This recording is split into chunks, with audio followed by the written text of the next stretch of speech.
girls are being forced to sleep downstairs for the first time in like 2 months. Hmm. So we'll see how this goes. Where do they sleep upstairs in that other room? Yeah. Yep.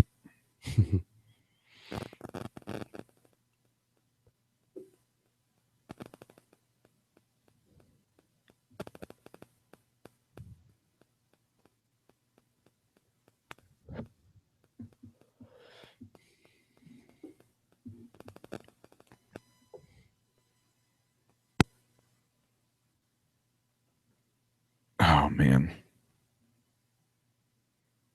Girls, be quiet. Enough. Girls.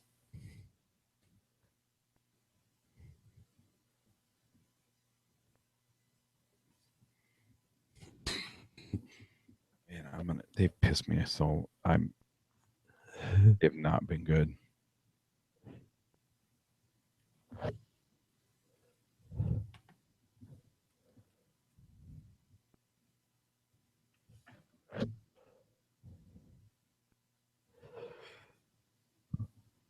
Oh boy.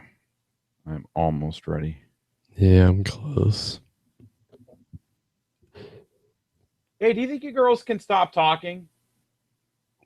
Girls.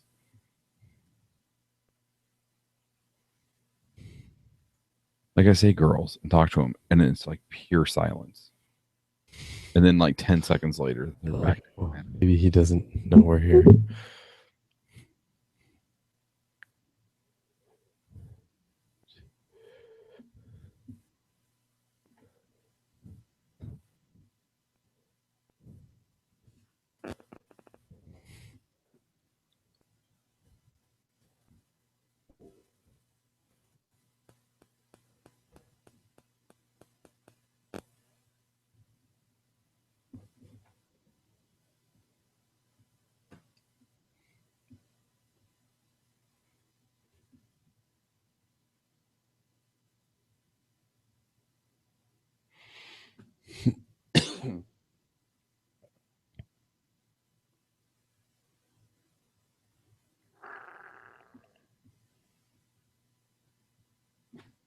Oh boy. Okay, so for the viewers, we're almost ready.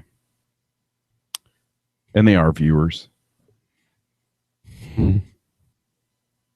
Yeah, I'm afraid my internet's going to be pretty sketchy tonight. But at least I have internet, unlike Andy. This is true. All right. Do you want to test your levels real quick? Check. Hello, everyone. Testing the levels. How am I sounding? All right. How's your internet tonight? I haven't checked. And it's been lately really sketchy, but it's their fault because it'll just go out for like a half an hour and then come back. It's kind of doing that thing. For me, it sounds like, I don't know, people in the chat, maybe if you can chime in. For me, when you talk, Kurt, it sounds like it kind of goes like, and then it's like normal talk. Yeah, that sounds really weird. Change the settings.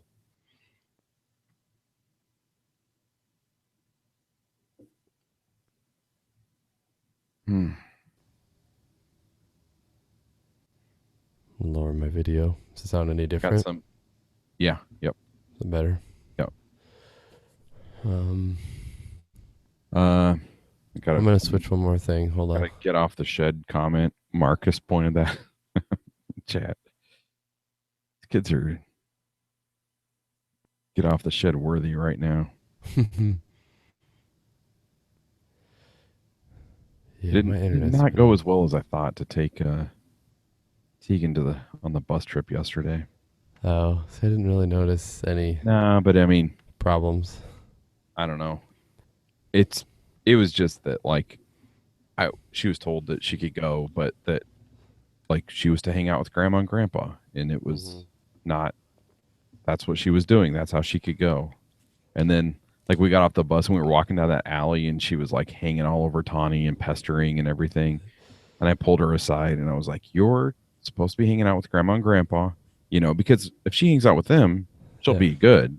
She's not whiny or anything like that. But if she's with us, she's just whiny." And she goes, she like started crying. She's like, "You're telling me I can't even hang out with my parents?" I was like, "Yeah, pretty much." Well, that's what we established.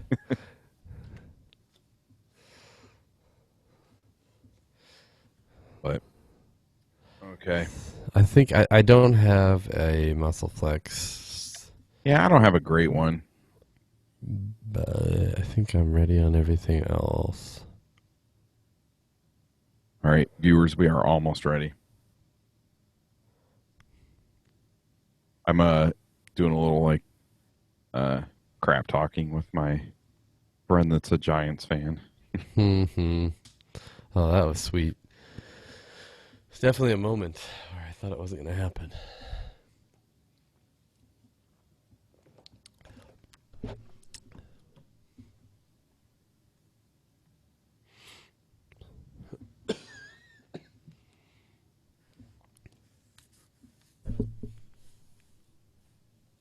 He said made some comment about how we're counting He said, "No wonder why the curse continues, counting trophies before they're won."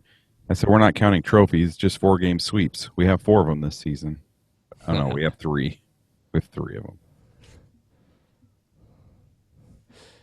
Yep. Although I guess if you're a Giants fan, you can be feel pretty good about yourself. He's really not like a cocky fan or anything Yeah. either. I mean, he's a nice guy. All right, I think I'm ready if you are. Yeah, I think I'm good to go. I'm going to shoot for no edits tonight. Oh man, I think we can I'll do try it. to hit my cough button every time I Oh, you let can loo- cough. That doesn't let matter. loose over here. Okay, here we go. It's going to be a little, actually, there will be edits right off the bat. It's going to be a little bit clunky because I have to play the intro thing through my phone and then switch over to the iPad. So, all right, here we go.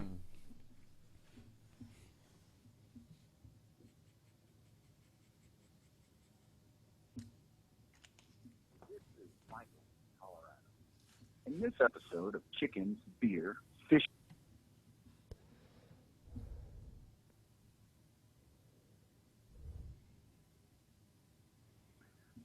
This is Michael from Colorado. In this episode of Chickens, Beer, Fish Clean, Baseball Cards, Muscle Flexes, Scary Stats, Strong Opinions, and Marginal Analysis is brought to you by the IVMB Patreon supporters. Go Cubs!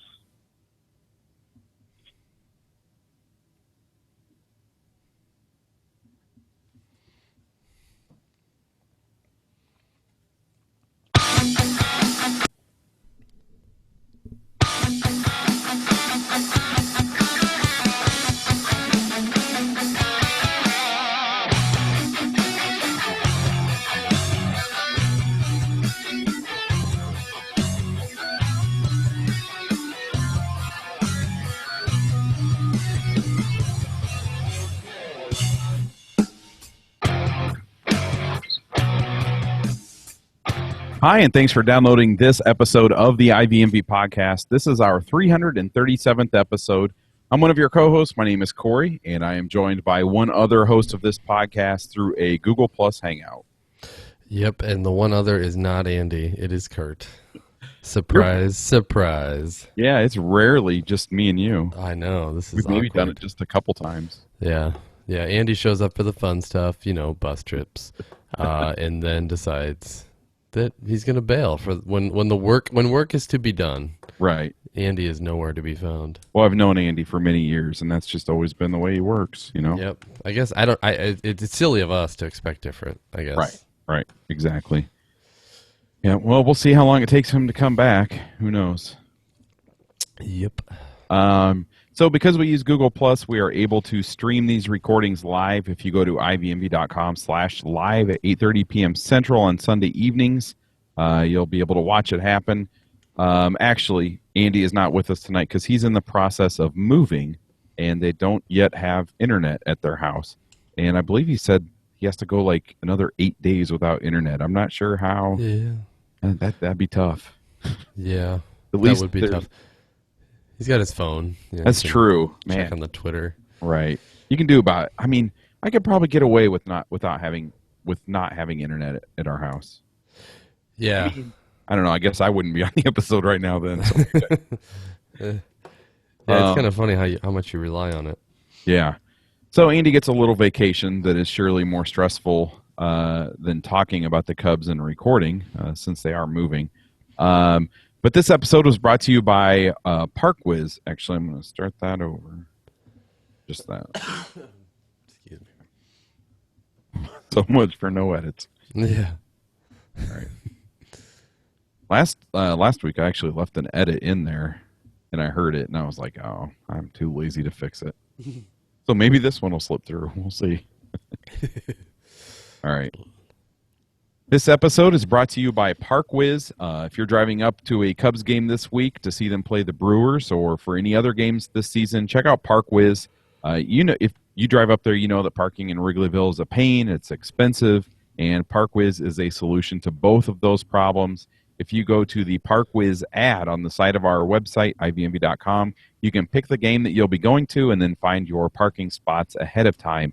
It's both easy and cheaper, so why wouldn't you do it? Go to ivmb.com and find your game in the ParkWiz widget on the side of our website. So I think we're both kind of recovering from yesterday's bus trip to the Cubs game. Yeah, I suppose that's true. I mean, of all bus trips, I would say this is my most tame. I didn't get out of control. I actually really enjoyed that this year. And all in all, I had a fantastic time. Yeah, to be honest, I said this on the way home. I'm not even sure I really had like a buzz at any point. I don't know, but my throat kind of hurts today. I think I yelled a lot at the game. I got a cold from my 3-year-old, so I've got that going on, and then a lot of yelling, and then a few beers on top of it.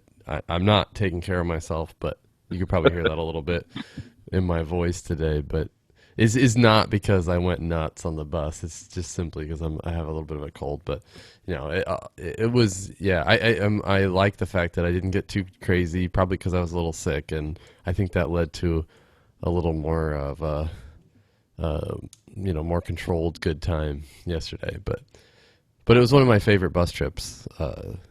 Yes. Probably because it's fresh, but it was definitely one of my favorites because there were so many listeners and so many great people that we met. Yeah. Well, we'll talk about the bus trip in a little bit, but how about this series with the Giants? I mean, on last week's episode, I talked about the Cubs playoff odds and how they jumped a bunch in that previous week. I think the week before, if I remember, it was around 40 or 43%, something like that. And then a week ago, I think it was up to 64%, and it is now over 75%. So this team is rolling, and they're just so fun to watch.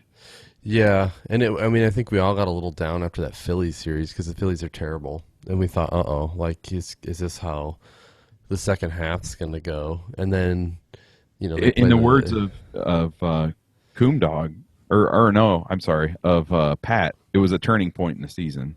Yeah, and then they played the Pirates and the Giants, and then.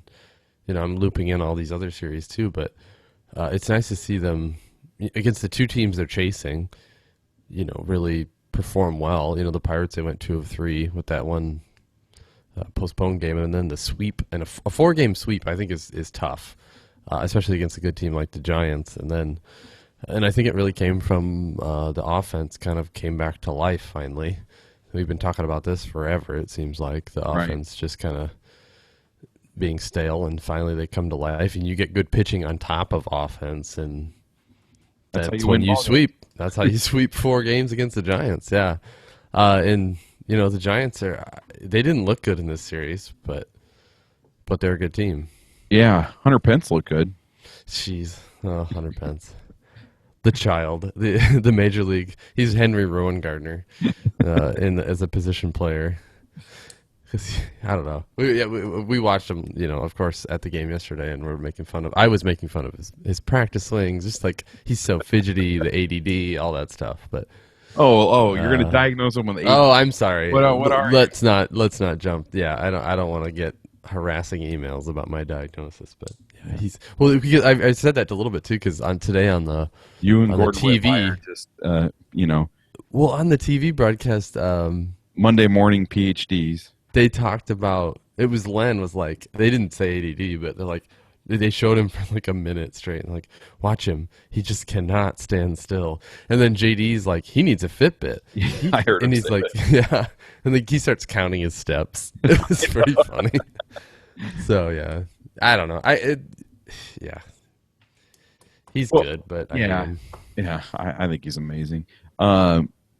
This series was awesome, though. I booked our bus trip for Saturday. One of the reasons that I did that was that the Giants were the defending world champions, and I just thought, oh, that'd be a fun series. I didn't really think that the Cubs would be in a playoff battle with the Giants right now. But this series was really important, and the Cubs just took care of business. The bats were hot, pitching was good. I think that this series did a lot to kind of build confidence with this team. I think that if they would have cracked under pressure or lost this series for whatever reason, I really do think that could have done some damage. I mean, I think that when they kind of fell flat on their faces against the Cardinals, so far this year a couple times, I think that that's kind of like hurt the confidence of this team. But the Mets are in first place in the NL East. Cubs won all 7 games against them this year. They've taken the first 4 out of 7 games that they'll be playing against the Giants. That they play again here in a couple weeks.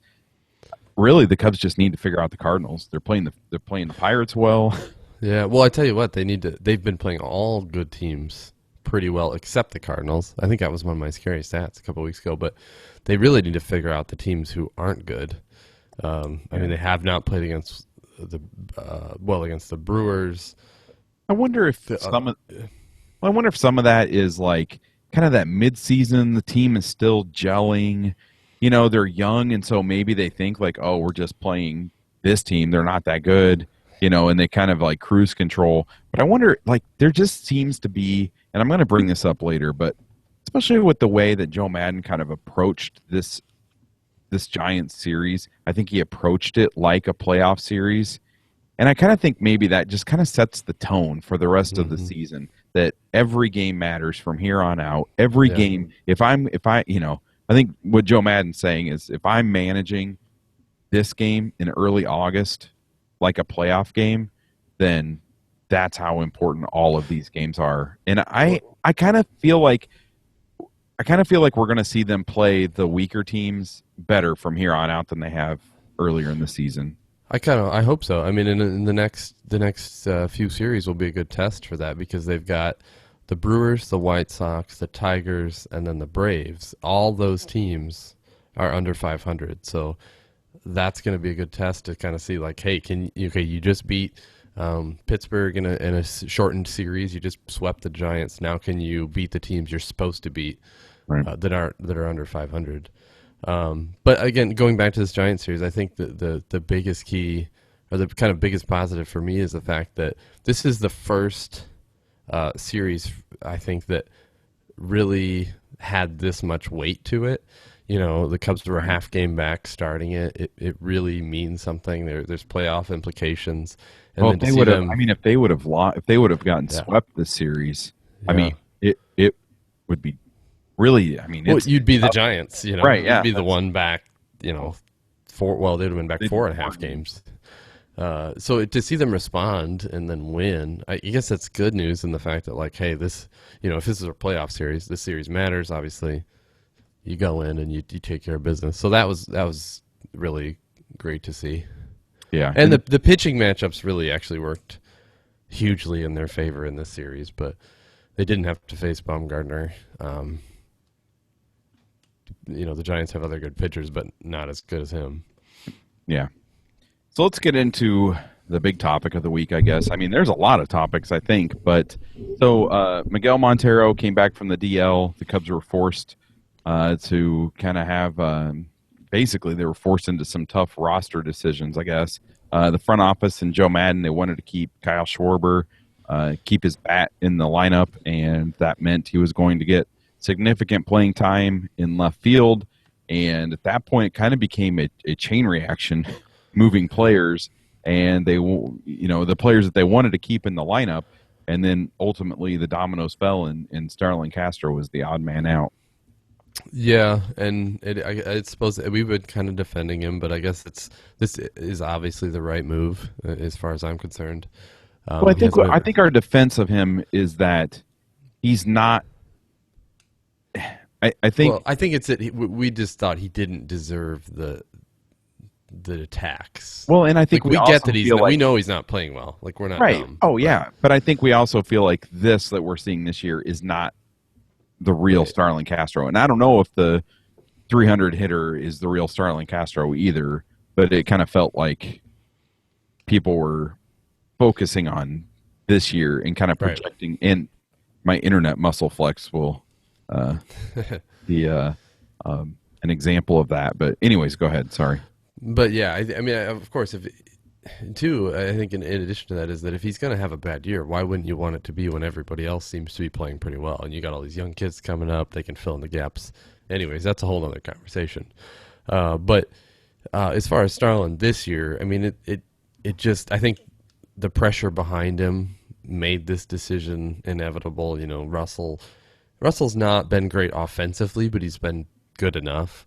And then defensively, Although at second- he's been good lately. yes, he has. So But if and you're- then I was just gonna say, defensively, so if you're he's- kind of doing the hot bat, yeah, you have to leave Yeah. him in there. exactly. And then defensively, I think it's been night and day. I mean, Starlin's made good plays, but he also had his gaffes this year, and Russell's been outstanding defensively. And then I think that's pretty clear that Russell's going to be the better defensive shortstop. So yeah, I mean, it made a lot of sense, and it makes a lot of sense for the way that Madden's managing this team. That there's no handout. There's no like, okay, yeah, this is your spot no matter what. It's just that this guy's playing better. It doesn't matter that he's 22. He's going to get the spot. So I'm down with the move. I still don't hate Starlin like I think a lot of people do. I think he still has a shot to be a part of this team. But I think his shot at becoming the sort of next 5 years everyday shortstop is probably dwindling. Right. So let's answer a listener question. We'll get to more later, but this one kind of applies to this conversation. So Jordan asks, now that Castro has been benched, do you think they were trying to move him in July a lot more than they led on? What's his trade value now? Always been a Castro fan. It will be disappointing to see it end like this if that is the case. Yeah, I don't know. It's tough to say. I think they probably were listening to offers, but they probably weren't presenting offers. Like they weren't, because they were pretty quiet this off seasons or this trade deadline. So I don't know. I think they were probably listening to offers that involved Castro, but I don't think they're really pushing it. But I do think the fact that he wasn't benched before then is probably because they didn't want to like deter his value or lower his value. I think his value is pretty low at this point. Not low. He's still a good everyday player, but you're not going to get good return on him. Right. Well, I think because Madden definitely managed a series like it was a playoff series, and I think we're, like I said, I think we're going to see him manage that way from here on out for the most part. I think that Madden knows that wins are very valuable right now. And I think he knows what he's doing, and benching Castro, it's not an easy thing to do. I would assume that they did obviously try to move Castro at the deadline. It didn't happen, and winning is more important than trying to salvage his trade value at this point. So that's why I think that this is what's happened, is it's like, you know what, winning is more important than whatever we're going to get in return for him. And I think if this strategy continues, I would be really surprised to see Castro back next season. And I wouldn't really expect the Cubs to get a ton in return. I think the only thing that would keep his value up would be his previous success and his age. But the Cubs are definitely not working from a position of strength in these negotiations from here on out. Yeah, if you think about like another team coming to the Cubs and say, "Hey, we want one of your middle infielders," he's not at the top of the list. So obviously, just in the Cubs system, he's not the most valuable. Right. So, I mean, he's probably like third. I think it's valuable. yeah, I think it's pretty clear what the Cubs think about Castro now, Mhm. or at least how he's playing right now. You know, Yeah. I really do feel bad for Castro. We've supported him on here quite a bit, but the fact of the matter is his production right now is not going to help you win games.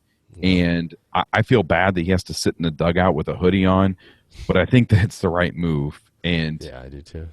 and just to tell you, like, just to show you how bad his bat is right now, Chris Coughlin is playing second base to keep Castro out of the lineup.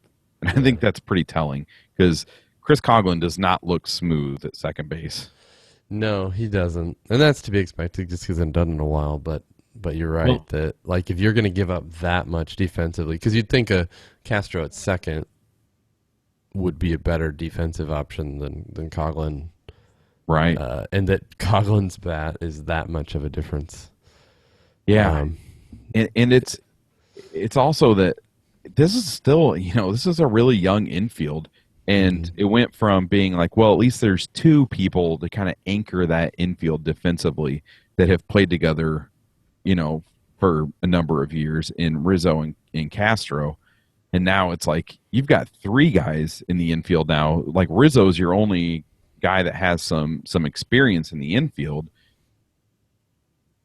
long term, I guess. That it's I think you definitely made the infield more weak defensively, but that just shows you how bad Castro's bat is right now and how unreliable it is. Yeah. You can't. I mean, he has had a couple games where he got like 2 hits, but it's and it'll be interesting to see what they do over the next like month, basically until September call-ups, because he's going to get a start or two in there somewhere, right? Oh, I mean, yeah. a good matchup, or he's hit well against his pitcher. Well, and he's going to get a spot, but will it be at short or will it be at second, or what will they do with that? Is Russell going to stay? Because it would be weird to move Russell back to short or to second to let Castro play short for a spot start, but they could do that. Yeah. I'll just say I think this whole thing is fun to watch, like as a spectator, because I think I've talked about it here on the podcast that I thought, okay, so if this position swap is going to occur at some point and Russell is going to take over at shortstop, I kind of saw that discussion happening like in the off season. And it surprised me. I mean, it felt like it was kind of leading up to something. I mean, there were like hints from Madden, like, oh, I've given some of my ideas to the front office about how to, get the right people in there and stuff like that. So it felt like something was going to happen, but it's just, I don't know. I mean, if it was ever, and it is their goal to get Castro out of shortstop and Addison Russell in there, like it just happened. And I have a hard time seeing it go back the other direction. I think you're absolutely right. And then once we hit September, it's only more crowded. The assumption is that Baez is up. Listella is rehabbing right now. He's going to be back. It's the starts are going to get even fewer, if not eliminated by September. Right. Yeah. There's going to be a lot of infield pieces. Anything else you wanted to say about this situation? No, I guess I would just second your, I do still feel bad for him, and I suppose people can call us idiots for that, but I still respect his past, and I feel bad for him, but I totally am on board with what's happening now. Yeah. If you enjoyed this podcast and you shop on Amazon, you can help us pay the podcasting bills by going to ivnv.com and clicking on the Amazon link on the side of the page. It doesn't cost you anything extra, and your shopping experience is the same. Maybe if you do purchasing for your work, or if you're friends with the person that does that purchasing, maybe ask them to go through our site. And thanks to all of you that do shop on Amazon through our website, we really do appreciate it. So yesterday, we both went to our first Cubs game of the year. I can't remember the last time that my first game was this late in the season. I can, because it was last year. Actually, I went in September for the first time last year. Oh, wow. Yeah.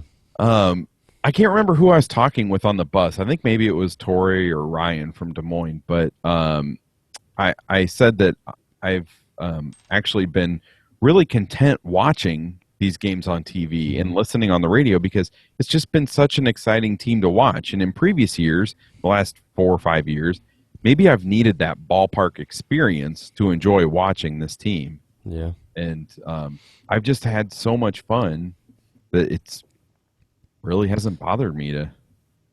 Yeah, I think that's probably pretty accurate for me too. On the other side is, I mean, I had a kid late last year, so that really put a damper on the early season this year. But as far as attending in person, but I think you're right. Like it's just been.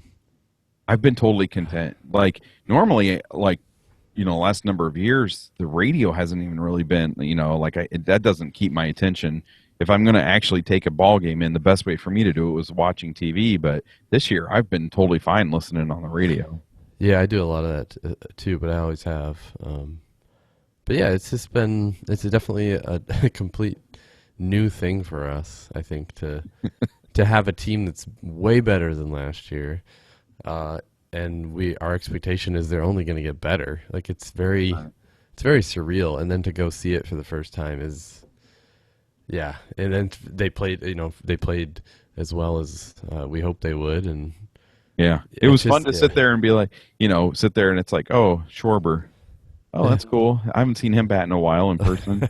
Since he was in Single A. Rizzo. Oh, this is fun. I haven't seen him, Oh, there's Chris Bryant. That was my first actual, in-person Chris Bryant viewing, because he skipped through every level so fast. I never saw him. Yeah, we here Andy in and I Iowa. got to see him at spring training, so that was yeah. cool. But yeah, it is. I guess that's the kind of it's the the affirmation and the seeing what we've talked about for so long on the field. It is different than watching it on TV. So and how fun was it to watch Bryant hit that home run? Yeah. I mean, that was just like I just kind of sat there and like soaked it in. It was like, oh, this is what we've been waiting for. I just got to see it in person. Yep. And that was one of those times too, like just hearing the sound, you're like, oh, that is gone. And then yeah, I don't know. It's hard to put into words how amazing it is to see it in person. And especially then you have 50 plus people that you're there with. Most people probably go to games with their buddy or maybe 3-4 people, but right. To be there with 50 some people who you all sort of know, that just enhances it so much because everybody is just kind of going nuts and high fiving. Right. That was pretty amazing. I love high fives. I know. I wish I would. It's so cliche, but it's so good. They feel like so if you good. think about it, if the camera was on us when that happened and we were watching at home on TV, like, those guys are idiots. Calm down. Like that was cool, but we'd probably make fun of ourselves. But in person, it's just the vibe when you're is there so with good. 55 other people, that's 55 high fives I want to hand out. Exactly. Like I'll give you a high. Give me some back. Let's have fun with this. And the whole place was just jumping, which was cool. And we've been on the past bus trips, and I think we've been to sellouts before, but never have we seen this sort of energy. Yeah. Well, Like okay. this. So before we get to that, because I want to talk about some of that type of stuff, but I want to give the listeners that went on the bus trip a shout out. First off, Ryan and Michael flew up from Florida. That was awesome. It was great to hang out with them on Friday night, get to know them. Ryan's a Patreon supporter, and it was awesome to meet those guys. And it still blows me away they flew up from Florida, but hopefully they had a good time. Yeah. Well, they took in a couple of games, so I think and both were wins. So I think that it was a good weekend for them. Yeah. But we had several Patreon supporters on the bus. JP, Dawn and her husband Eric, Tad and his wife Monica, Jeremy. Jeremy brought his son on the bus trip. That was cool. I love it when kids come on the bus trip. Yeah. I just think it's fun to see that. Jane, my mom. It was nice to have my parents on the bus. Even though my dad is a White Sox fan, he behaved himself. He did. I thought he did well. I think you might have seen him smile at one point. Oh, except when things started falling apart in the ninth inning, I did not turn around and look at him because I knew he was just really relishing that. He was waiting for the loss. Oh yeah. But John, that dude's always fun to hang out with. He's a local Patreon supporter and Quad City's own Jason Nunn. Yep. Jason's awesome. He brought his son too, and so this was his son's first Cubs game. And on the bus, he said what the thing that he's looking forward to the most was a hot dog. And That's the best. he thoroughly enjoyed watching Rookie of the Year on the way home. Yeah, he was laughing up front. I assume that was him up Yeah. there, but he was laughing out loud. It made it better for me to watch it because I've seen it so many times. That's kind of like the tradition. We watch Rookie of the Year Yeah. on the way back, and there's always a kid up front. Like a couple years ago, there was a kid just belly laughing up know. there. Because every time I'm like, that is the dumbest thing I've ever seen put into a movie, and then the 8-year-old in front of me is just laughing hysterically, and I'm like, okay, that's why. I get it. Yep. Other listeners on the bus, Austin. Nice to meet Austin. Greg and Cindy were there. Brad and Lucas. Really cool to meet those guys. Tori and Ryan came in from Des Moines. The Bradens. Danny Rocket. Always nice to hang out with Danny. Also cool to meet Heather up there. I have to thank Heather. She was really nice to my daughter. Yeah. And they bonded over their love for Anthony Rizzo. And she let her hold the sign for most of the game. That was cool too. That was really nice of her. Of course, Michael from Galesburg and his wife Delana. She's a Cardinals fan. She represented her team well, but she did let us have fun. I saw her cheering when Jason Mott came in, so I thought that was nice. And then we also got to meet a few other listeners on Friday night at that meetup. Some local listeners that we hadn't really met before, Kirk and Ryan.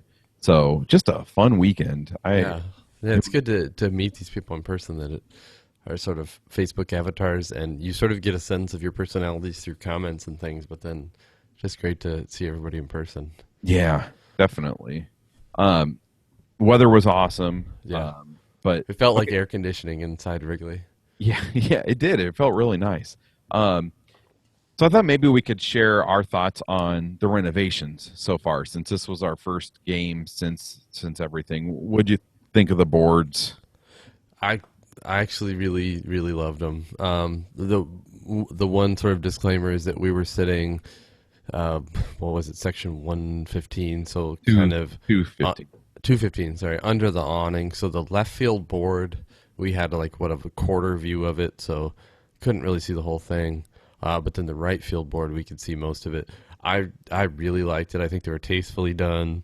They look a lot smaller in person, and I think that they're really good updates, and they modernize it without ruining it. And I have no complaints about them.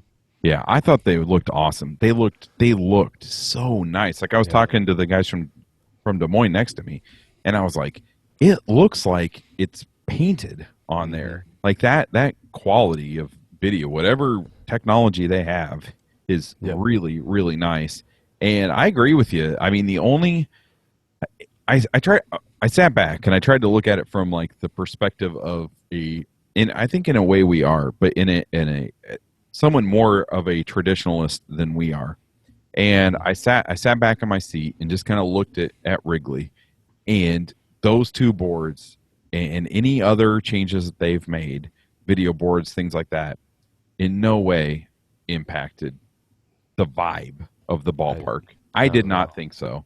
I mean, I didn't think so either. I thought that it actually kind of brought everything together a little bit more. I mean, they definitely fit the color scheme. They fit the feel. It just, I don't know. I really don't have anything negative to say about those boards. Yeah, I didn't either. And the funny thing is I find myself, I looked in the same places that I normally would for certain things, like balls and strikes. I didn't know where to look on the new boards. I know they were probably out there. I don't think but I kept were looking at the old scoreboard.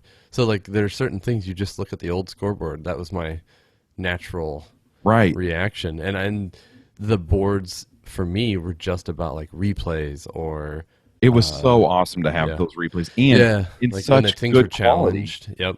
And like the crotch tag that we saw 46 times. I mean, you know, like, and I but that's something that we didn't get before. Right. When there's a 12-minute delay to watch the crotch tag 26 times, if those boards weren't there, we just see two umpires with headsets on, and we're just sitting there like with Right. nothing to do. And those boards, of course they showed it 20 times, but you know, it creates conversation. It gets a little buzz going. And then when the call is made, everybody reacts because everybody has their opinion. I think it totally enhances the experience. So especially given the changes they made with replay and stuff, Right. and Right. reviewing. Yep. So yeah, I'm gung ho. I love I'll it. agree with you, though. I did have a hard time finding stats, just Yeah. with being my first time there. And I will say, if I was going to criticize the boards at all, I kind of thought that there might be a little bit more in the way of stats up there. Yeah, it looked like the right field board was kind of the stat board, but it was more just like a lineup with really basic, batting average. Yeah, I kind of expected a little bit more, but that's just my expectations. I wasn't like really let down or anything. I was just like, it seems like they could do a little. I mean, it's a huge board. They could do a little something else, but I loved being able to have that instant replay. I loved the fact that, it had replays up there quite a bit, and I feel like my conduct at the game is very typical. I really didn't I wasn't on my phone the whole time. I was with my friends and just a big crowd of people having a good time. And every once in a while, I might miss a play. For crying out loud, I'd like a pole in front of me. It's possible I might miss a little bit of action. And I liked being able to look up and see it again. Or maybe I saw the play and I was just like, whoa, that was really, right, something that caught your eye. And like, oh, I wish I could see that again. Well, you can look up the board and see it again. I just don't think that's what sports is. And I think that some of the traditionalists that are like, think that it's because people don't pay attention enough. You know what? Yeah.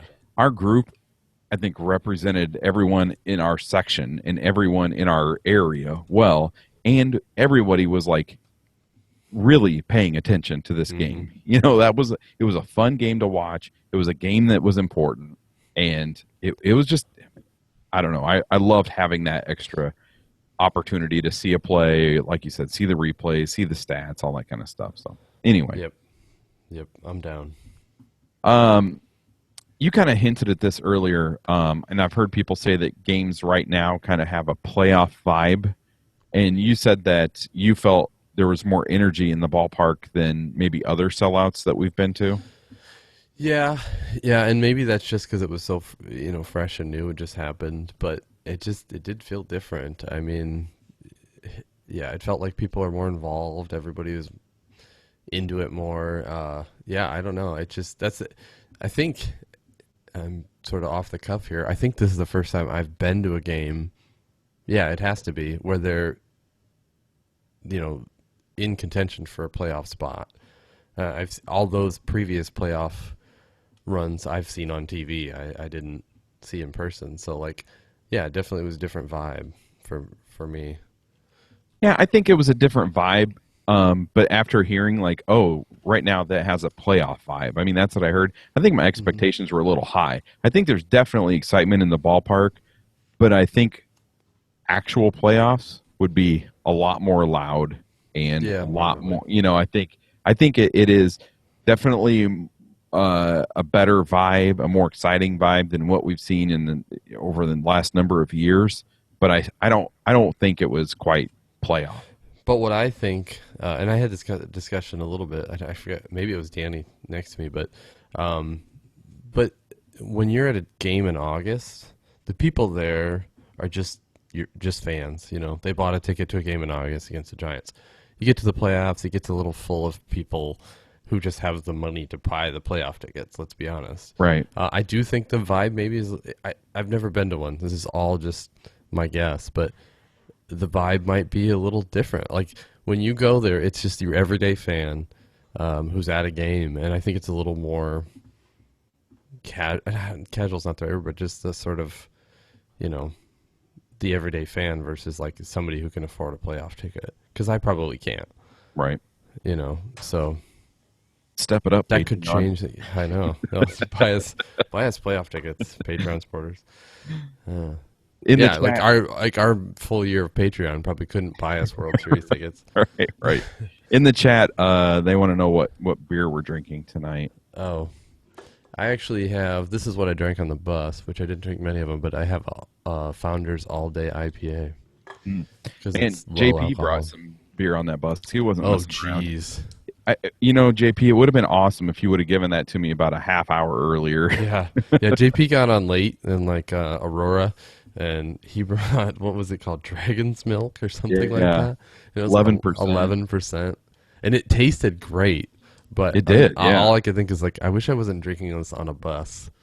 I wish I was Right. just sitting at home. I just had a steak or something. But yeah, that was intense but Yeah, delicious. it was really good. Yeah, I'm drinking water, so that's not Mhm. exciting, but That's a really good beer, water. it is. It is. So, sorry. So, yeah, bus trip was awesome. Mhm. This was I looked, and this was just the second Cubs win that I've seen in person since 2011. I've seen really ugly games in person over those years. Some heartbreaking games, but mainly a lot of really ugly blowouts. So it was really nice to see a good solid win. I'll be uploading pictures from myself and other people on the bus to an album on our Facebook page. I'll probably be doing that on Monday or Tuesday. So if you want to see those, be on the lookout for them. You can get to our Facebook by going to ivmb.com/Facebook. And if you're thinking, oh man, I wish I would have done the bus trip, that sounds like they had fun. Well, guess what? We've got another event coming up here in a few weeks. The IVMV weekend at the lake. Basically, I'll keep this brief because you've probably heard me talk about it. But we do a weekend out here at our place. We have a lake on our property, and so we do, the boating, fishing, swimming, whatever you want to do that involves a lake, I guess. Or if you're not into the lake thing, that's cool. You Camping, chase the chickens in the yard. right? There's chickens. Camping. If you don't want to camp, there's room to sleep inside. We'll have a bonfire. Friday night, we're going over to Michael's place, and he has built a wiffle ball field in his backyard. And I think if you're hearing me say, "Oh, he built a wiffle ball field," you're probably thinking like, "Oh, yeah, he has some plates." He put down a home plate and some bases in his yard. That's not the case. There's a wall. There's a green monster, a scoreboard, a wall built around the scoreboard. It's pretty amazing. Yeah, And it's full on Field of Dreams, mini style. Right. So I'm really looking forward to that. Saturday we'll go to Duffy's and hang out and watch the Cubs there. Basically, we just kind of go with the flow of the weekend. I mean, we don't really have any like concrete plans just because we want to hang out and have fun. So if this interests you, shoot me an email, Corey, Corey, at ivmv.com. If you're in the Chicago area, I live outside of Galesburg. It's right off Amtrak, goes straight from Chicago into Galesburg, and we can run into town and pick you up. So 2 weeks, August 21st through 23rd, and it's going to be fun. So we do have some questions from listeners. I typically ask for these on our Facebook page on Sunday mornings. Again, it's ivmv.com/Facebook. We're also at IVMV on Twitter and at IVMV Podcast on Instagram. The first one here comes from Christopher, and he says, I don't really have any questions other than how fun has the last 10 days or so been? Plus, I like hearing my name on the podcast. So, Yeah. Well, it's especially been fun for us because we actually went to a game. So yeah. Wins plus attendance in person is pretty incredible. Yeah, and I'm going to 2 more games in September, so after that game, I'm really excited to go back up there. Yeah, that definitely got my juices flowing a little bit more. Like, you watch the whole season and you get excited, but then you get into that park and it's just a whole nother level. It makes me jealous of people who can go to more games. Right. Next question is from Jason from New Mexico, and he says, who is going to cover first base when Rizzo gets a day off? That is a good question. Well, Coughlin could. He's played 2 games, 3 innings at first base for the Cubs. Has Ross ever played first? I don't think that he... I'm not sure. That would make sense, like, your backup catcher maybe. Yeah. Or maybe... I don't think Schwarber has, but... Wouldn't it be? I mean, Bryant could be probably pretty good first baseman. They won't do it, but Right. I mean, I think the, there's the probably length. yeah, but I think really if you're looking for consistency over there, Coughlin maybe, seeing as how he's done it in the past. Olt when he comes up, or Has if Dino and when. Dino ever played first? That's a good question. I'm not sure. I don't have anything pulled up in I front would of me. think it'd be like like a utility guy or backup catcher. That'd be my guess. Yeah, yeah. Ideally, though, maybe until Olt comes up, hopefully Rizzo can stay healthy and stop getting hit in the knee with the baseball. This next question is from Jeff, and he says, I'm watching today's game, and Arrieta just hit Aoki in the head. I noticed he never went and touched first base before a pinch runner came out. Am I wrong that he has to touch first base, or was the rule recently changed with all the concern about concussions? It makes sense that they wouldn't make you touch first in a situation like that, but I thought it was always a rule. I looked into it a little bit, and I couldn't find anything about that. That the player that's hit actually has to go and touch first base before there can be a pinch runner. Yeah, I don't know anything more than that. I mean, I did kind of like Google around a little bit, and I didn't find anything definitive. But my guess is that he's kind of right, and that the concussion worry is probably greater. I could kind of see that being a rule, though. Yeah. But what's funny is the thing that I found the most when I Googled it and was kind of like looking around was this idea that like if it is a hit by pitch, if the ball bounces before it hits the batter, and then it happened in today's game. Mm-hmm. I thought that was kind of funny. Yeah. But- So I guess we're not sure.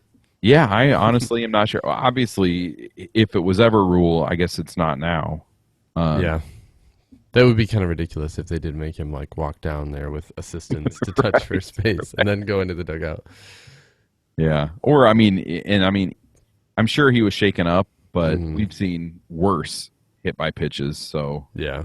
Thankfully, I mean, initial reports are that he's going to be right, but I mean, like some of those really, really ugly ones. Like I can't imagine like just bleeding and stuff. Someone's got to go down and touch first base. well. You got to touch first. Take somebody on a stretcher down there and set their hand on it. Does the wheel of the stretcher count? Right. So sorry, we have no answer for that, Jeff. Christopher says, talk about how the defense looks good with Castro not in the lineup. I don't dislike him, but he's in a funk right now, and I think it was a great move to bench him. My question is, do you think they are actively pursuing a trade, and maybe that's why they benched him? Well, I do think shortstop-wise, yeah, it looks better. I mean, Russell's clearly a better defensive shortstop. Second base-wise, I think it's a downgrade. Coughlin at second is not as good as Russell. But I don't think that they're currently pursuing a trade. No. Well, I think they would if they could, but Yeah, but I don't think you bench him and then pursue. Right. I mean, if somebody makes an offer, he's on the table, but you're certainly not increasing his value by putting him on the bench. yeah, and I think it's going to be. I see that trade happening in the off season, and I think the Cubs will probably take a hit on it. I think you're right too. That the off season at least gives you other teams the chance to sort of like forget about last season and be like, well, maybe that was a blip, and Right. it's not as Well, and let their hitting instructors and stuff look at, just see if they see something that they might be. You would think that it's something that this front office would probably recognize, but he probably won't go to the Royals and try to be turned around by Swaim. I didn't think about that. Stewart says, who do you think the September call-ups will be, and what impact do you think they will have? Well, like Baez is a pretty good bet. Yeah. Olt is probably ready by then. Carl Edwards Jr. Yep. Probably Alcantara. Because of his that could be. versatility. I mean, Caesar's already up right now, isn't he? Yes. He came. Went back and then came back in the same day or something. Well, he came up for the Ross bereavement leave. Oh, right. And Christian Villanueva, you could see him. I really don't see the September call-ups being relied on to carry the team. I think what we'll see is a lot of like pinch hitting and maybe them being used to give some everyday players, especially the young ones that aren't used to these long seasons, give them a day off. I think they could all impact the team, but I don't see the Cubs relying on them to come in and like carry them into the playoffs. Yeah, I think you're right. And there may be matchup guys, but they're not going to change a ton. Right, and I think that might be good for some players like Javier Baez, that he can come in and, when he came in last season, he was like the first one to get called up, and instantly there was so much hype, so much pressure, and it was, even though they had Castro and Rizzo, it was relying on Baez, and it was like, what's he going to do, and is he going to carry this team? Well, now with him coming up, there's not that expectation on him. I mean, not only has he had a really rough year, just all from the time he got called up last year till right now, it's been a rough year for Baez. And I think that him coming up in a less pressure situation is probably a really good thing. Yeah. Yeah, because we don't have this year. There's nobody coming up that you're like, yeah, this is the future, because the future's already here. Yeah. So yeah, the pressure is, like you said, not quite as great. Right. Jeremy from Mesa says, my son just turned 2, and is it too late to change his name? I was thinking something like Rizzo, Bryant, Schwarber, Russell, Thomas.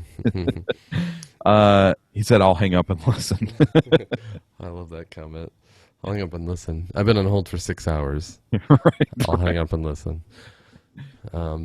I think legally you can do whatever you please as a parent. True. I think you maybe can. I don't know. So, sports fans have been known to name their kids after players. Which player do you think is most likely to have children named after him of this group? Addison Russell, just because the double meaning, the Addison. Yeah. I could see it being Chris, like spelled with a K, yeah, because that's something it isn't like, I think the other ones are more like dog names. Right. I know someone that named their child after a baseball player. I'm not going to mention who it is, and it is a baseball player that at the time seemed like a really good person to name their child after. Right now, I mean, the name wasn't identical, but it was close enough, and it was like a variation of this player's name. And I think like right now, this player is obviously not worthy of naming their children, anyone's children after. So that's why I kind of see it being like, you're right. Like Addison could be like, oh no, I didn't mean Addison Russell. That's for Addison. Or Chris with a K.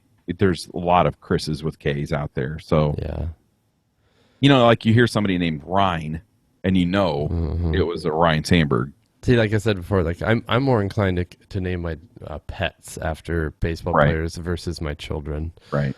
Because then it's like, yeah, he was, the dog lives for 12 years. Like, hey, he's all right for most of that dog's life. And you can easily change a dog's name. Exactly. Just confuse them a little bit. With a kid, that's a little more difficult. It'll take them like a month to figure it out. That's why I've always got backup names for my dogs. You have two Cubs named dogs. So. I do. I have Wrigley and Rizzo, but I also call them both Buddy. So that way, just to keep them on their toes. That's right. So, yeah. Okay. Sean says, when Castro starts to get playing time again, what do you think the chances are of him shifting to third or second? Possibly Bryant to the outfield and Baez called up. I need to reread that so I can sort it out. Well, I think basically it's not the defense that I'm not sure Castro is going to get consistent playing time again, because whose bat are you taking out to put his in? And I can't. There is no one in this. There is no one in the lineup that you would, other than David Ross. I can't think of anyone that you would prefer that person or to prefer Castro batting over that batter. You know. Yeah. I don't think that came out right at all. But I don't think if their decision was we need these other bats in the lineup. Unless somebody goes terribly cold, and I don't even know. I think Bryant went kind of cold, but they weren't going to move him out of the lineup. Mm-hmm. I don't think it's going to happen, but I really don't think that Castro will be back at shortstop. I don't either, and I don't think it makes. I mean, the outfield's becoming as crowded as the infield, so to move like Bryant off a third. To let him play third, it just right that you're taking seems unlikely. Yeah, because then Schwarber, it seems to me Schwarber's going to play left for a little while. Right. So then that spot's taken. So I don't know. It seems it's too crowded for Castro. Yeah, it's really too bad. Mm-hmm. But Jason from Rock Island, he says, "Do you think the fact that there is no quote unquote closer a problem for the bullpen?" And he said, meaning that one person not having that title messes with the bullpen's mental status. No, I don't think it's a problem. I mean, when they first did this, I was kind of behind it and thought that you play the hot hand like he's doing with the lineup. So, no, I'm good with it. I don't think it seems to affect the mentality too much. We saw Mott pitch yesterday, and he wasn't good. And Rondon came in today and got a save barely. So no, I don't think so. I mean, it's not like we're talking, one of the most dominant closers that's in a committee role. So I'm okay with it given the staff that they have. Yeah, me too. I think it's kind of entertaining to watch, actually. Yeah, and it seems to me it just makes sense. The guy who's pitching well gets the ninth inning. I almost think it relieves pressure, right, from that. Yeah, yep. Having to be the guy all the time. Yep. The next question here comes from Kathy. She says, "My questions are about celebrating the division win." She said, "I have a memory of watching the Cubs celebrating their division win. In the clubhouse, they were pouring champagne on each other and acting like they won the World Series. I know in hockey, they don't celebrate until they win the cup for fear that they are willing to settle for second place. Are there any other sports that celebrate like they do in baseball for just getting into the playoffs? If the Cubs are ever lucky enough to win the division, do you think they should forgo celebrating since they haven't won a World Series in so long? Do clubs celebrate like I described? Do clubs still celebrate like I described, or is it not done anymore? Since the Cubs haven't won in so long, I haven't really paid attention." That is a good question. Well, first off, Benny's Beverage Depot is the official champagne sponsor of the Cubs, right? Right. So we're going to have it there. Right. You know what? I think that this young team needs to have fun. And if they get into the playoffs, I'm all for them celebrating. Yeah. And as far as comparing to other sports, I think it's the nature of the length of the season, the 162 game grind. And then you finally, that marks the end of the season. And it means you're still alive. I think that's why there's so much celebration versus other sports. But I would say I'd be all for a little bit of a lower key celebration, like she noted about hockey. Hockey's a little weird, though. They've got so many weird traditions about, not touching certain trophies and not celebrating. And I think that's going a bit far. But I'd be all for, hey, let's go celebrate a little bit, but not get too crazy because we have more work to do. Right. Yeah. Scott says, "I think if they make the playoffs and are done, or I'm sorry. Oh, okay. He said, "I think if they make the playoffs and are done after that one game, that this is still a successful season. What do you think?" Right now, on August 9th, I completely agree. I absolutely agree that it's a success. If that happens, that will really hurt. But I think objectively, yes, it's already a successful season. Right. We don't need much more to prove that this is a much better team.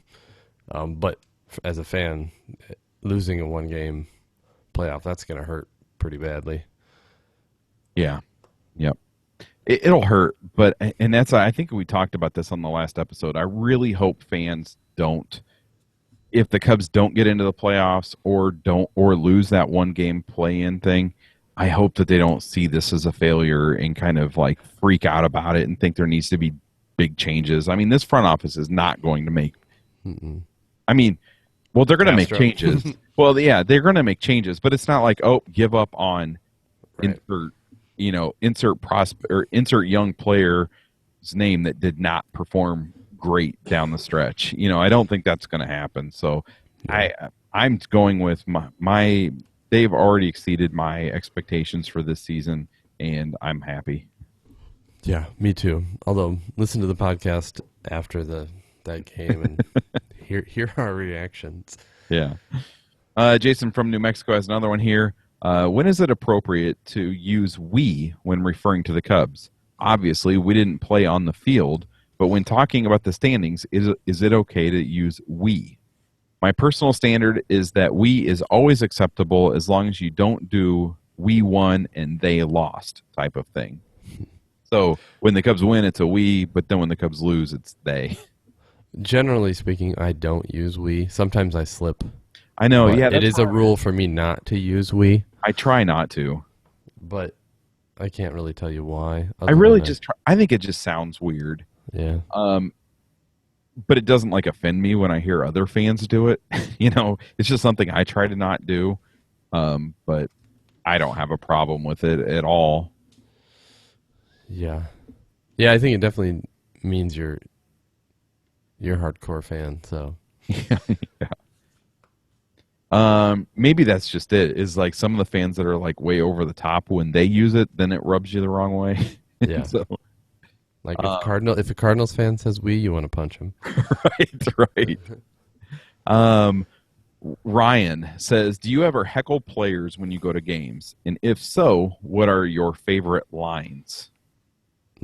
I do not. No, I've never sat close enough to heckle a player, except at the minor league level, which is just weird to heckle a 19-year-old. So no, I don't. I would heckle Hunter Pence if I were close enough. Oh, come on! And the best sign that I saw yesterday was that Hunter Pence is a Trump supporter. So that would be one of my lines, and I would totally heckle him. But I think he'd like it. Yeah. I've never heckled a player. I don't think. I can't remember ever doing it. I don't know. It's just not me, I guess. I don't mind a good heckle or a funny heckle. Actually, last year at the Cubs social media night, I was sitting with the group, and Jason Worth was in the outfield. And I enjoyed some of the creative heckles that people gave Jason Worth, mainly around the word worth.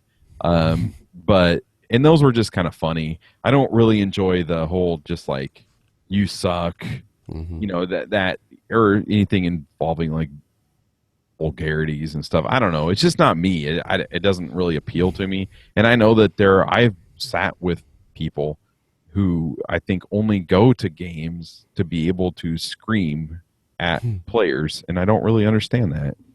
Yeah, my go-to probably is comes from a guy named Henry Rowengartner, and it's pitcher's got a big butt. So that's my favorite. But otherwise, I don't really heckle. Just pitcher's got a big butt, which is effective. Yeah, and I usually put my hands up to my face, and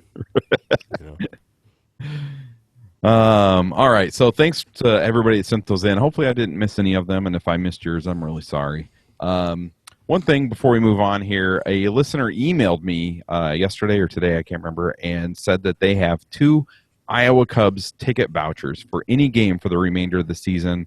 They want to get rid of them. So if that interests you at all, if you're in the Des Moines area, or if you're heading that way, or you want to go to an Iowa Cubs game here before their season ends, I think you have, maybe about 3 weeks left or something or maybe a month, maybe 4 weeks. Yeah, it ends Labor Day, I think. So get a hold of me. Email me, Corey@ivmv.com, and I will send you to the person that has those vouchers. So, Kurt, what is your scary stat of the week? All right. Well, this one's pretty timely, and it also was backed up. I kind of like to see when national sites or media, give love to Cubs players. But Baseball Reference tweeted yesterday that Jake Arrieta has been great all season, but since July 2nd, he's gone absolutely bonkers. And that happened yesterday, so before today's start, which was one of his better ones. So I'm going to give you those stats, including today. And so since July 2nd, Arrieta's 6-1, and the team is 7-1. His ERA is 1.9. 49 strikeouts to 14 walks and 49.2 innings. Today was his 10th straight quality start. And in the 6 wins he's had since July 2nd, he's got 3 shutouts, 2 one-run games, and 2 two-run games. And that's just his part, Runs may have been scored later. But he's gone at least 6 innings in each of those starts, and those, it only allowed, I think in the loss, he only allowed like 3 or 4 runs. So he's just been incredibly dominant, and it's been great to watch. So yeah, you talking about that kind of reminds me, and I must have missed it or lost it or something, but I seem to remember somebody asking a question, sending it in about Arrieta being Cy Young worthy or something like that. I don't remember what I did with that question, but that's amazing. This is amazing. Oh my gosh! Real people Hold on. discovering surprising things at Chevy. We're sold. It's so pretty. They're good. Are you on Hold on, Cubs.com? sorry. Less than you Hold on a imagine that second. the Chevy I had some ad playing. Was that you probably went to Cubs.com? They throw ads at you like crazy. No, I was actually on Fangraphs. Hmm. All right, hold on. I gotta. Man, I don't even remember. Oh, okay. You're talking about the Cy Young. Yeah, is he Cy Young worthy?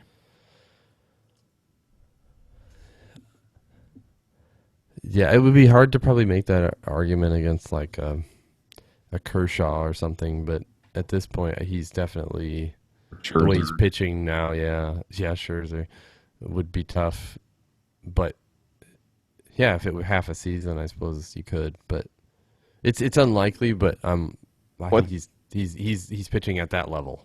I guess, Right. I think if you look at how he's performed in the last month or month and a half, yeah, that's Cy Young worthy. And not that what he did before was bad, right? but there's a lot of really good pitchers in baseball right now. So yeah, I think if the Cubs make the playoffs and do well, that only helps his cause. yeah, I still don't think he'll win it, but I don't either. He just doesn't have the name recognition of some of those other guys. right. But I mean, that's where something like some success, by the team and some success in the postseason, and he will have that reputation. If he does that on, in prime time in the playoffs, he'll be the hot name for sure. So, Kurt, do you have an internet muscle flex this week? I don't. Okay, I have one. It's not even a great flex. It's just something. I actually went old school. I went back to Cubs.com. There was an article on Starlin Castro, and I'm just going to read a little piece of this person's comment. But this person said, he is lucky to be a bench player and will be out of baseball altogether within a few months, possibly weeks. Oh, jeez. That is ridiculous. Because the funny thing is, yeah, he's lucky to be a bench player, but on most teams, he'd be easily the starter. Well, the thing that got me was being out of baseball altogether in a few weeks. Like no team might think that they can have a chance, could help him figure things out. Or Japan doesn't even want him. That's how bad he is. Oh man. Yeah. Yep. He's going to be bagging groceries. Yep. He's like he's 45 years old. He's right. washed up. Yep.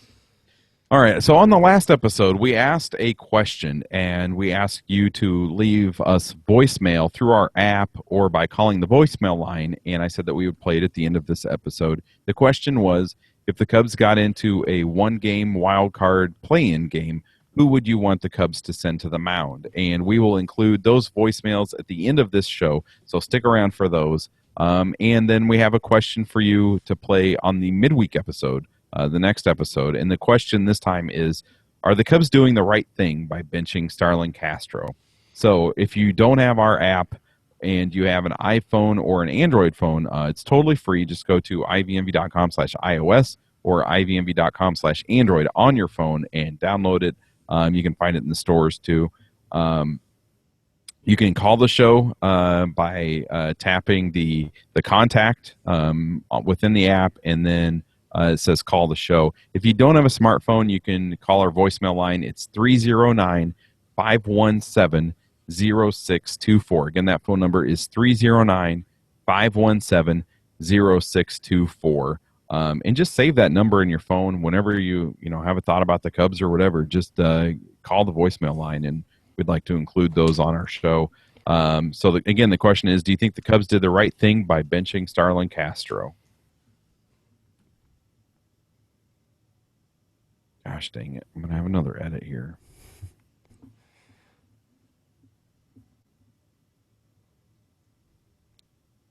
Here we go. So this week's episode was brought to you by all of our Patreon contributors. Special thanks to our Hall of Fame level contributors. Gosh dang it. I have to redo it. Sorry. Sorry.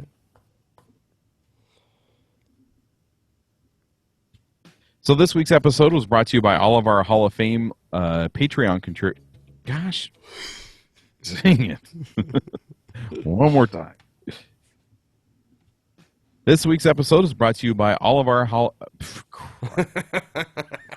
am I saying that? That was just funny. Okay, here we go.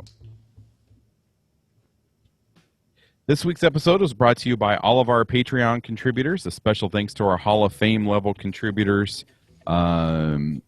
Jeremy, Dave, Dizzle, David, Jeremy, Chad, Dallas, Charles, Stephen, Stewart, Guy, Peter, Jeff, Jane, Shane, Michael, John, Andrew, Craig, Rick, Luke. Our associate producers are Matthew Macer, Anthony Hutfels, Joshua Hansen, Ryan Shores, Brian Hunt, Tim Marr, Jason from New Mexico, and the Quad Cities' own Jason Nunn. Patreon helps us pay the bills. Your support through Patreon helps us pay the podcasting bills. It helps us continue improving the podcast.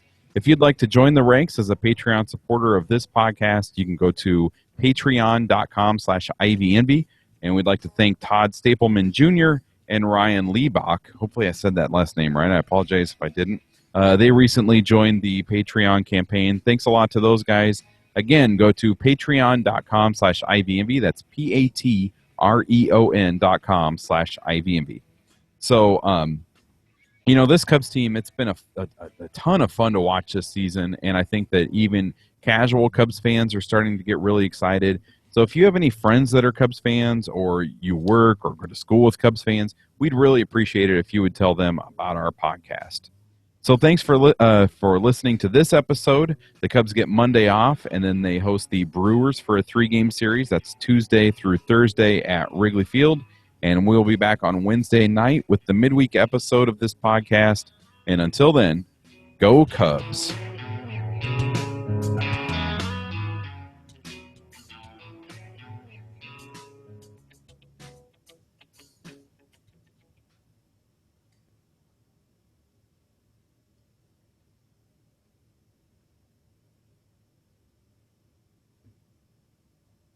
Okay. Man, that was tough for me to get through there at the end. I don't know what was going on. Oh.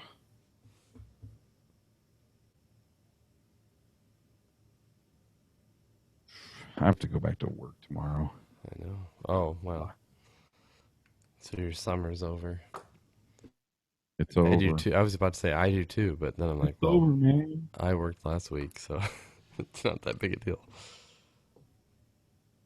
Hey, did you hear an episode title in there?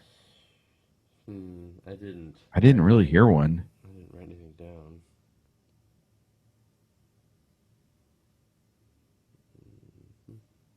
Okay, chat room, help us out. Another thing before we were done, Kurt.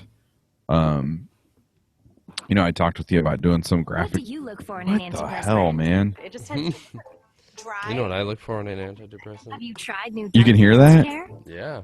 Advanced care. so 48 hours. frustrating. Wow. It's Just like get these pop-ups. Yeah. I never get pop-ups on this computer, but Cubs.com is the worst, though. no, this is like I was on our Oh, website. it just comes It's up. it's some sort of like Uh-oh. pop-up thing, which I don't even know how to get rid of that stuff. Did we get it on our site? Did somebody like hack into us? No, I'm getting it on like what happened to me when I went to Fangraphs. Oh. Man, I've had a Mac so long I don't even know how to clean that kind of stuff up. You know, the crazy thing is, it's like, I forgot what I was going to say. But like the sites that make money off that kind of stuff, they're pissing people off. Yeah, no, this And is like it's like adware or whatever they call that. Yeah. I don't even like how do I even figure out? Boy, I don't even know. Seriously, I mean, I've never had it on here. yeah, I don't know what the heck. And what's weird is I didn't even it wasn't doing it before today, and I did not go to like any bizarre sites or Mm-hmm. like sometimes I'll see a link on Facebook for some like clickbait thing, maybe like 20 shocking weather pictures or something, and it's like, oh, I'll look at that, and then I get there and I'm like, this site looks kind of suspicious. Anyways, what I was trying to say is I talked with you about that graphic design stuff. What are we talking about?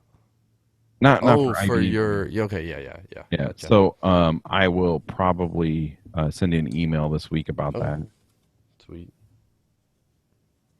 That should work. Okay. I can't even find the chat now. Gosh dang. I didn't even go in the chat this time. Sometimes I get too distracted by the chat, and then I can't form coherent thoughts. Right. Yeah.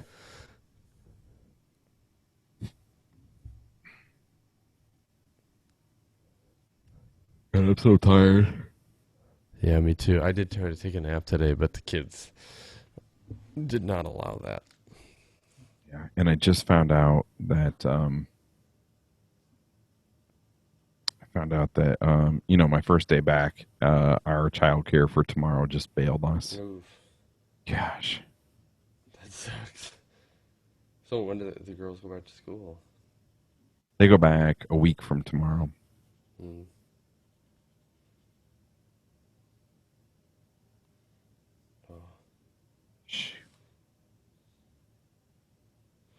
Oh, okay. Let's see. What did they say? Episode title: Surprise! It's Kurt. They said, "How about gosh dang it?" Yeah. Yes, Tony, you do. Just because my brain can't read and talk at the same time. Surprise! It's Kurt.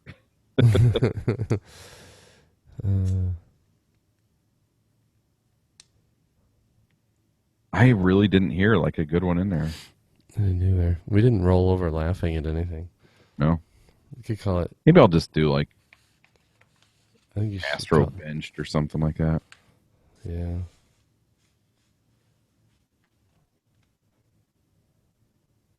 All right. Well, actually, I got to get going. right. Text me if you think of anything. Otherwise, I'll just go with that. Okay. I've got. Maybe something about like you said something about Castro on the bench in a hoodie or something. Like if you include something like that. Okay. Castro on the bench in a hoodie. I'll keep an eye on the chat in case they come up with something. But I need to. I got so much to do, and Yeah, I gotta go to bed. I am lacking in sleep. yeah, no kidding. All right, I will talk to you later. All right, see you. All right, bye. Bye.